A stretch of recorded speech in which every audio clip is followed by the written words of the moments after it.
You know, as a musician, nothing takes me out of a scene more than watching a performance scene and the musicians aren't doing what they're supposed to do right. And I'm sure it's the same way for sports fans. Tell us some of the logistics you went through and to make sure that the stuff on the field looked authentic so that sports fans that watch this. I mean, I was very fortunate. I had, great people working with me. Alan Graff was a second unit director and football coordinator who was really instrumental in this. David Zelon, who's a producer, is a big football fan and had worked with his son in high school and football games. And Michael Lohman, who was my cinematographer, and I sat down and we storyboarded these games because we really wanted it to look different than I had seen football look on film before, to add something to it. And he came up with an idea of using a motorcycle camera that we used to shoot a lot of the games. It gave a lot of action and allowed the camera to be right there inside the action and with the players on the field. So we did a lot of things like that because we really wanted to have a really authentic look at football. And of course we had film from real De La Salle games that we could draw from as well. Yeah, and it worked out, and that's interesting because it looked really fast. You could see something in there that you hadn't seen in other films, so that was really important because I think as much as happens off the field, so much does happen on the field with these characters.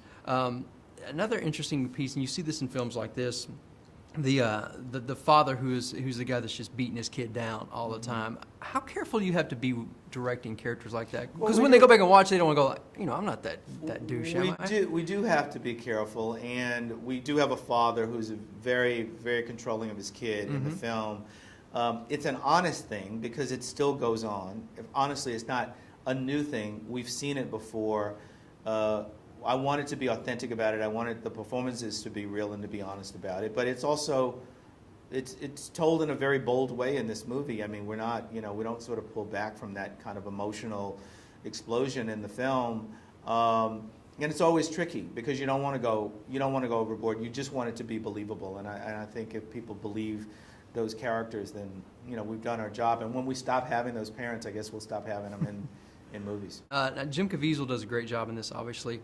There's so many stories outside the field. There's, his story with him and his son. There's the story of the graduating seniors. There's the story of the juniors coming up who need to carry that gauntlet. All of this is going on. In your mind, when you started filming, was there one storyline or one point that you said, we've got to nail, we have to get this right? For me, what was the crux of the movie as a storyteller, it was that the second team, the junior team, as the movie starts, we see a senior team going toward a championship. It was the story of that second-year team that was coming up not fully buying into this program that Bob Ladouceur teaches, really, of selflessness, of no ego, of playing for the team, of brotherhood, of sharing, of giving your best, personal, perfect effort. Not buying in fully to it, and where would that take them? What price would they pay for it, and how would they overcome that? How would they learn those lessons? That was a story for me. Now, there were many obstacles that year for them. They had a tragedy befall one of their players. They had a coach go through a health scare, and they had to deal with this weight of the streak and their own sense of entitlement.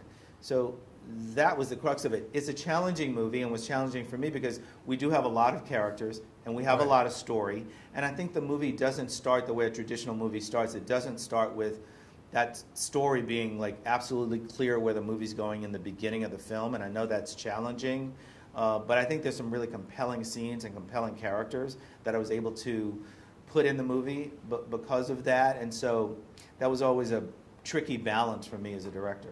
Well, it worked, and what I appreciated too was the fact that we could have gone in and said, let's just do a movie about the 150-game streak. I mean, that itself is an amazing story, but the fact that it starts when they fall. David Zelon, as a producer of the movie, had found this book, and he read the book. He read the first version of the book, and they were supposed to be, he saw 151 games. He didn't know what the story was. Right. He wanted to make the movie, but he didn't know what the story was. He met with Neil Hayes, who wrote the book, and Neil said to him, have you read the paperback? Because there's an afterword. I've added something to it, and what he had added was what became this movie. The year after that streak and everything that happened with the team, and that became what the film is. Definitely off the field, so much happens. I mean, if you could just quickly tell people who are non-sports fans, what do you think they're going to take from this? Because I took so much heart and soul from this movie, more than a sports scene goes. Well, look, this movie is an inspiring true story. It's a true story with life lessons. If you like football, I think you're really going to love this movie because I tried to give you great football. If you don't think you like football so much, but you're really interested in characters who face adversity and have to find ways to overcome it and have to find ways to work together, then I think you're going to love this movie. It's a film where, you know, I've seen people from literally 8 to 80 enjoy the movie, and I've seen Right. people who said, you know, I don't really like football that much, or I don't even quite understand it that much, but man, I loved it in this movie. So I'm not saying that because I made the movie, but it's just been gratifying to me to see people have that experience. It's the experience I wanted them to have. I think they are having it in the screenings that we're having around the country, and I hope that people will have the same response on August 22nd when we open. Absolutely. I know our theater was cheering, so great job. Appreciate it, man. Thank you.